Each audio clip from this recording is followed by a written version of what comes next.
Assalamu alaikum and welcome to another episode of the Dr. Will Show, an entrepreneurial self-improvement podcast for educators who want to live life on their own terms.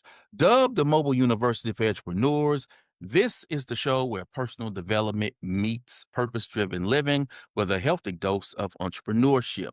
Each episode, I bring in insightful conversations with no fluff with educators, entrepreneurs, authors and change makers who share their journeys, their personal truths, and we get down to how you can create the life that you want to live, not the life you have to live. Whether you're working on your money mindset, building a business, or just figuring out your next chapter, the Dr. Will Show is your go-to resource for leveling up inside and outside the classroom. Tune in and subscribe. Class is always in session. I am your host, Dr. Will, and today's guest, y'all, is a superstar. We have seen her everywhere. Look at her. She's looking at me like, what? We've seen her on the stages. We've seen her in the halls. We've seen her on the webinars. We've seen her on LinkedIn Learning. She is everywhere, y'all. Becky Keene. And I'm What so an happy. intro. Yes. And I'm so happy to have her on the show. So for those who Thank be you. listening on Apple Podcasts, Google Podcasts, iHeartRadio, Simplecast, Stitcher, Spotify, and Audible, Becky, will you bless us with an introduction? Well, hey everyone, and thanks Dr. Will for having me. I have seen you in hallways at conferences. I think that's where we see each other the most, but I am an educator, speaker, author, and currently the new CEO of Phygital Labs, which is why I'm on the show today. I live in the Seattle area with my family, and I've been in education for 25 years. All right. So let's start with you.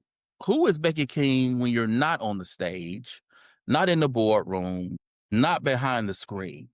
What formative experiences shaped your view on education, technology, and innovation? So outside of my work, I am a mom. I am a wife. I'm a dog owner. I'm a triathlete. I'm a reader. I like to cook, right? I have a normal life outside of work and tech and education. I love to be outside in the great outdoors. But one of the things that about my personality that I bring into education, technology, and innovation is I love novelty. So I love eating at a new restaurant. I love ordering something on the menu I've never had before. I love going to new places and having new adventures. And that's just a part of my personality. And I bring a lot of that into ed tech because I love the idea of new things if it has value. And that's where we get into this conversation around I'm not a fan of just adopting whatever. I'm a fan of adopting and implementing practices that make a difference for kids and learning and their empowerment. So, one of the experiences I can speak to that has shaped that view is oddly enough my student teaching, which was all the way back in 2000, so 25 years ago. I student taught with an amazing educator, Washington State Educator of the Year. She was 1 year from retirement and ran me into the ground. I was exhausted keeping up with her, which is amazing. We're still friends. She impacted me so greatly. And one of the things she taught me is to expect more of my students. She said, when you set a bar, they will rise to meet it or exceed your expectations. But if all you think they can do is the bare minimum, then that's all they will do. And so that is definitely something that has informed my career as far as really focusing on what are students capable of and not setting the bar at low, giving them possibilities and experiences, devices and tools that will allow them to be the full capacity of what's possible. And that's really exciting for me. Mm. So, what was an aha moment or the aha moment that made you say, I need to build this? And I'm talking about Phygital labs. What were you thinking? What problem were you trying to solve? Well, there's a huge backstory, and so I will summarize. But in 2019, we established Phygital Labs at a company I was working at, I2E, and also with Immersive Minds, a company out of Scotland. And we were really invested in immersive learning experiences. So, getting kids involved with augmented reality, virtual reality, extended reality, games and learning, Minecraft, Fortnite, ways that we could really change the learning environment, right? We're not talking about worksheets, obviously. We're not talking about textbooks or videos, students as creators. And that was our vibe. We launched a nonprofit and worked with museums and educators and community groups to provide what we felt were amazing learning experiences. About over the summer 2025, the company I was working for really started to focus on corporate training, Mm. and that's important. Business operations around the world need to happen. But my heart has still been in education. And so, of I2E and I had some conversations. I've been there for 11 years and been a huge part of the education offering there. And we just kind of decided that I would go ahead and acquire Phygital Labs and then I launched the LLC side, kept the nonprofit side. And the problem I'm trying to solve, Dr. Will, is bringing those experiences back into education. I think, especially with AI, which of course I'm heavily involved in, I have a whole book about, but especially with AI, we're really getting into hands off learning where everything is on a screen to the nth degree more than it even used to be prior to AI because that's the only way it's accessible. And so giving kids experiences that are digital is exciting to me and something I don't want to miss. And so I want to bring that to the world if I can. I hear you. It's a nice name. I Thank you. like it, right? I love the branding about it. It is nice. Thank you. Where did the name come from? And how do you define phygital in the context of education and immersive learning? So, as you might imagine, it's a combination of the word physical and digital. And that's our logo, right? The butterfly, which I'm repping.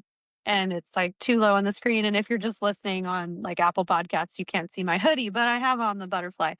And the butterfly is half physical, just a clear outline of a butterfly, and then half digital. It's kind of breaking apart into these blocks, more squares as it fades away. And so the definition there of these phygital learning experiences or phygital labs, the things that we bring to schools and to educators are just that. It's a combination of physical and digital learning. So, we've seen simple things like sticky notes and poster paper and get up and move around the room activities minimized over the years, and we know that that's when deep learning happens is when we're not just in front of a screen. Excuse me. So it's exciting to bring that back. Not that everything is about sticky notes. I'm not a traditionalist. I'm very heavy digital, but I also keep a stack of sticky notes on my desk because sometimes I want to jot something down. So those learning experiences are about combining our worlds. And when you think about augmented reality, for example, that's a physical digital combination. We can see the physical world around us, but we're adding augmented digital content. So it's exciting to think about bringing those learning experiences to adults and also to students, where we're not just sitting in front of computers and following someone's click steps to learn a new tool. We're digging into thinking and discussion and collaboration and creating a work product that we can be proud of. And that's what Phygital Labs is all about. Our tagline is connecting worlds, creating possibilities. And that's what we want to achieve. We want to be able to connect the physical and digital world together and also create possibilities for learning and innovation in our schools. So I like to talk about, whether it's in my book or when I'm talking to educators who are thinking about launching that education business, that you want to start with your receipts, your experience, the work that Mm. you've already been doing? Because that gives you a clue in terms of the expertise and experience that you can bring to creating that MVP that will ultimately be that business that you launch. You had a long career, classroom teacher, technology integration, professional development, you know, go on and on. Like I said, when I saw you on LinkedIn Learning, I said, oh, next level, Becky King. How Was has it? those experiences helped you with founding Phygital Lab? I have been so fortunate to have two things in my life. I've had leadership that's allowed me to grow. So back, my very first year working at the district level as an instructional technology specialist and program coordinator, our CTO, I think, CIO, whatever title at the time, executive director of IT, asked me to write an executive summary. And I had no idea what that was. And this was in what, 2000, and there was no ChatGPT to give me a template, so I had to go research what does that even mean? And he trusted me. He trusted me to put together a proposal and present it to the C level and eventually to the school board and get funding for a program that I cared about. And those types of leaders who gave me opportunities to grow with support were incredibly valuable. And for people that don't have that, I'm sorry. And if you can go find that, then I encourage you to do so because good leaders will change your entire career. My entire career has been filled with leaders who have given me opportunities. And that's the second thing I will say, as far as preparation is I say yes to opportunities. So even if I'm a little nervous about it, even if I don't feel 100% prepared, even if I'm not, completely confident it's already in the bag, I say yes if I think it's reasonable. I mean, I never want to fabricate my experience or step into a field where I don't feel comfortable, but I do stretch myself regularly. And those opportunities turn into sometimes great successes or connections or networks or times where people will then invite me to do something else because I said yes to the first thing. So that has been very exciting, and my career as director of operations for I2E has had me overseeing people and budgets and hiring and HR and just lots of different components. And so stepping into a place where I'm you know, sole owner of a company and kind of starting from scratch. There's been a lot of paperwork that's not super fun. But that has been huge preparation. And again, I have people in my life who I've been able to reach out to and ask questions and get advice and have that mentorship, which is invaluable. So Mm. Walk us through the core programs or products you offer. What is a signature experience that you would say encapsulates what Phygital Labs does best? our core offering set is innovation. So things like AI, game-based learning, creativity and storytelling, STEM, the STEM suite, definitely. So we support kind of two channels there. One is professional development. Well, let me step back. One is experiences. I'm kind of tired of just saying professional development. I'm rebranding it. In fact, the email to reach out to us is experiences at Digital Labs. And the people who lead those events are called learning partners because I'm just kind of done with calling it all PD, but that's what it is. So, experiences are professional development opportunities as well as student facing programs. So, workshops, STEM camps, you know, come in and run an AI hackathon or a promptathon, like those types of experiences that we design and work with the schools to bring to their staff or their students, which is incredibly exciting. And the other thing we offer is curriculum design. And that can include a Minecraft world, a Fortnite island. It can include the actual delivery of materials. What are the students and teachers doing for this? And that has been very exciting. The Phygital Labs game design team that I brought with me from my previous company has been doing that for years, and we have tons of content in the Minecraft game library. We've worked with some customers to build them Fortnite islands that are bespoke and kind of in their own systems, and that has been incredibly exciting. So those are kind of the two basic work streams that we offer. As far as a typical experience, you can expect to not sit all day, whether it's teachers or students in a hands-on learning experience, even if it's virtual. We're going to be asking you to, share in either in breakout rooms or in small groups or a turn and talk. We're going to be asking you to get up and do something with your, maybe as you're able, get up and move your body a little bit. Maybe we're asking you to brainstorm on paper before you build something in Canva or in Minecraft or with AI. We're asking you to use different parts of your brain, to be honest. We're using different modalities. We're not just showing PowerPoint slides or Canva pages, even though those can be gorgeous and highly engaging. We're using games. We're using whiteboards to sketch together and then sort like in a Padlet or a Canva whiteboard. So lots of different strategies. I did some work for Avid. I don't know if you're familiar with Avid. Okay, awesome. And for the listeners, if you're not familiar, avid.org. But I worked for Avid as a consultant for 2 years and really adopted a lot of their adult professional learning practices, talking about state changers and energizers and the way that we make professional development a different experience. And so I'm bringing, speaking of things that prepared me, bringing that approach into Phygital Labs as well. So if you walk into one of our events, yes, people have devices open, but if you stay for longer than 10 minutes, that shouldn't be the only thing you see happening is people following an instructor up front. Mm.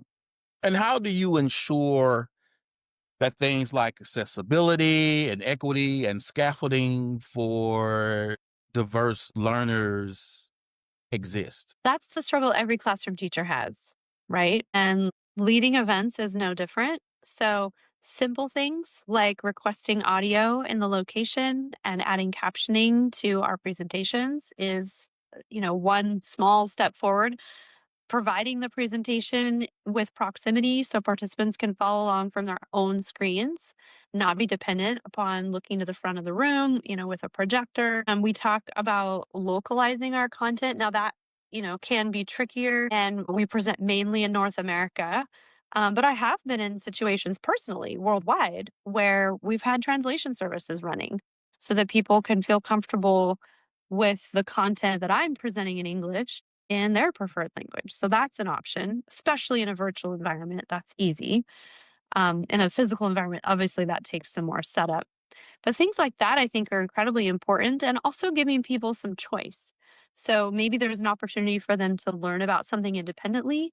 And we provide a video, a tips sheet, and a self exploration, and maybe even an AI prompt that they can type in and have an interactive mentor guide them through a process. So there's different ways to approach based on what the end user is comfortable with. And I think that takes a lot of intentionality when we're planning these events. And sometimes it's just easy, right? To like start screen sharing and forget about accessibility and forget about planning for a wide audience because that takes just additional time.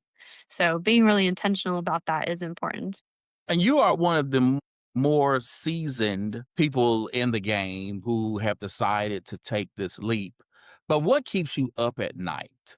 How are you managing all of the changes in ed tech and and things that are happening within this immersive space? You know what is really quite silly? What keeps me up at night is thinking about what I'm gonna talk about for my TikTok walk the next day. So, I don't know if you've seen these, but about 6 months ago, I started these daily TikTok walks. And okay, you've seen them. So, I got such kind feedback from friends and even family. There's people that I know quite personally who just were like, "Oh, I love your TikTok," and they're like learning things. And then people were sending me "Oh my gosh, I tried this because I saw it on your TikTok walk and it was so great and it was so helpful." And so I've gotten all this wonderful feedback and it's not difficult. I don't script them. I don't plan them out. I don't do 2 takes either. So sometimes I might, stumble or mess up or whatever, but I am quite literally walking my dog and recording about a minute and a half of what I think. And I want those to be valuable. And there's some days where I haven't really had a chance to like check the wires, to use a 1920s term, and see what's up. I've been busy like doing my job or taking my child to the doctor or whatever it is. So there's times where I know this probably sounds kind of silly, but I'll honestly lay in bed and be like, "Oh, what am I going to talk about tomorrow on my TikTok vlog?" So yeah, it's good to focus on the small things sometimes. Wow. Wow. I'm happy for you. And it was awesome to see you announce it. Before I get into this last question, I want to ask you about the hesitant CEO. Uh huh. Okay. What prompted you to actually write that article? Well, I get a reminder once a month to write a blog post, and I am the type of person that has to do what's on my checklist for the day, or that does keep me up at night for sure. So I honestly I didn't see this in my future 6 months ago. Maybe I'll go with 3 months ago, yes. We would kind of started that conversation and started thinking about this being a reality, but I haven't had this burning desire life goal to say, "You know what? I'm gonna start my own thing. I'm gonna, run my own show, be my own boss," all that. I'm very happy to be a part of a team, and not that I'm not a part of a team now, certainly I'm part of the Phygital Labs team, but it's just different a little bit, and I have not had this just burning desire to do that. I haven't had a need, and what's funny is I actually have had my own business for 15 years. All my speaking engagements and, when I'm asked to go keynote in New Zealand, that comes under my personal business.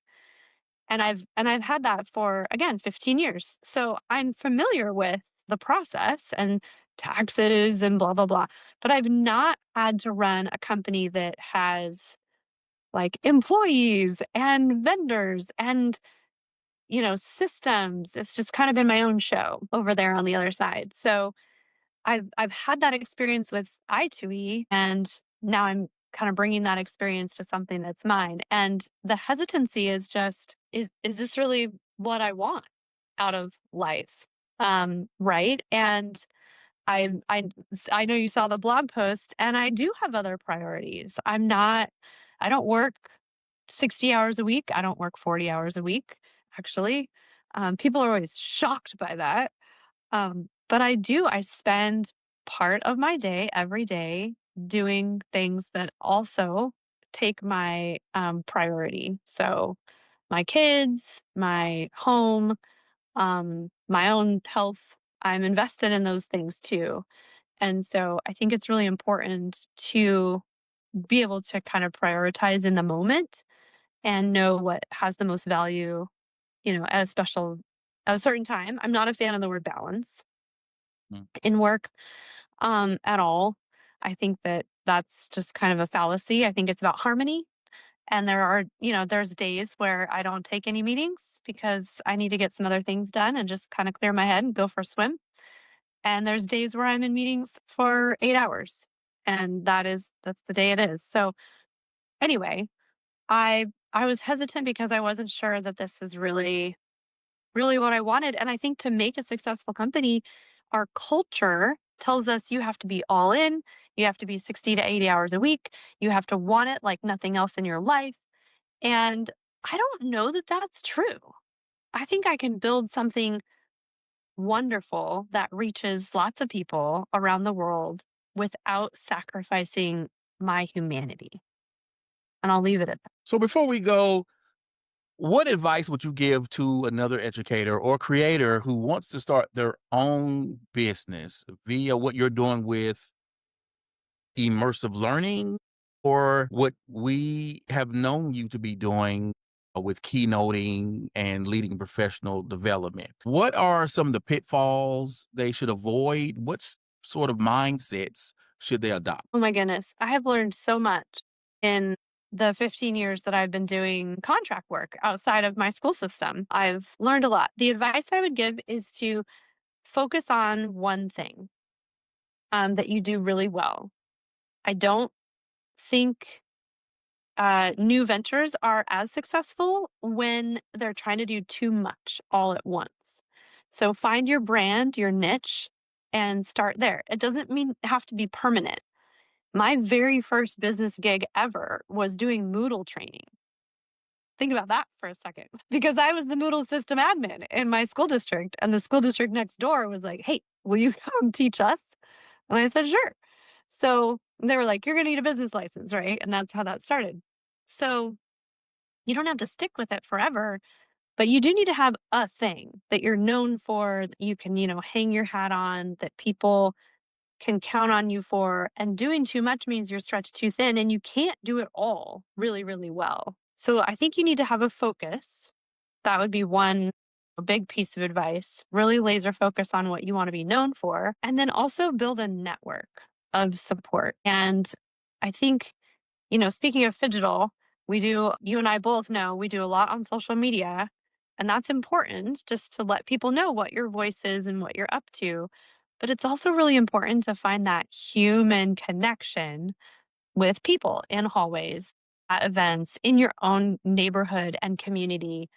Just building those relationships, because you never know when someone is going to go, "Oh, my sister's the superintendent over there," and they've just been. So just being out and about with your brand and your voice is incredibly important. I would say to avoid shutting doors. I would avoid saying no. If you're unsure, I would encourage instead to ask questions. One of the things we've always said at I2E that I've taken with me in life is always open to a conversation. And that means, I don't know what I don't know. So I'm not going to just discount something because it doesn't sound like a perfect fit. I've been in so many conversations where I thought it wasn't gonna add any value to the business, or I couldn't deliver what they wanted, but we set up the call anyway, and I was honest about those limitations. But then the person built this relationship with me that then later brought us back to, either later in the conversation or later in life, brought them back to, "Hey, there is something you could help us with," because we got connected. So don't just shut doors where you don't need to, and adopt the mindset of this is possible. Because it takes a lot of grit to start something and stick with it. And I'm really fortunate that I'm bringing the work I've been doing for the last 15 years into this opportunity. But it still takes a little bit of grit and perseverance to say, like, I'm going to knock on doors and remind people I'm here, and send contract proposals, and one will work out, or two or three or five. All right. That's how you do it. Well, you wrote a whole book about it, so, but I love that you get to ask other people what we think too. The book, I wanted to write that book for educators who are thinking about doing this, because there are a lot of books out there, of course, that are just business in nature, but don't Right, necessarily right. apply to the field of education. So that's how it was. So thank Well, you. watch this space, because I have an idea I'm not gonna announce right now, but come January, I think I'll be able to add a third product to our offering, so check Mm. back. All right. Thank you, Becky, for coming on the show. Thanks for having me. This was super fun, and it's nice to see you even though it's online, but I wish you well, and thanks for. You are welcome. Now, people, you know how I do this. This podcast episode is going to be on Apple Podcasts, Google Podcasts, iHeartRadio, Supercast, Stitcher, Spotify, and Audible. I need you to subscribe and to share it with your network. Leave me some reviews. Leave me some stars, because your boy is on Apple Podcasts. I'm trying to grow, because I'm trying to get Oprah on the show, because I'm trying to do big, big things around here. Again, I'd like to thank my guest, Becky Keene, for coming on and dropping so many gems, and for you for checking out another episode of the Dr. Will Show, the mobile university of entrepreneurs. As always, people, invest in you. EDU. Peace.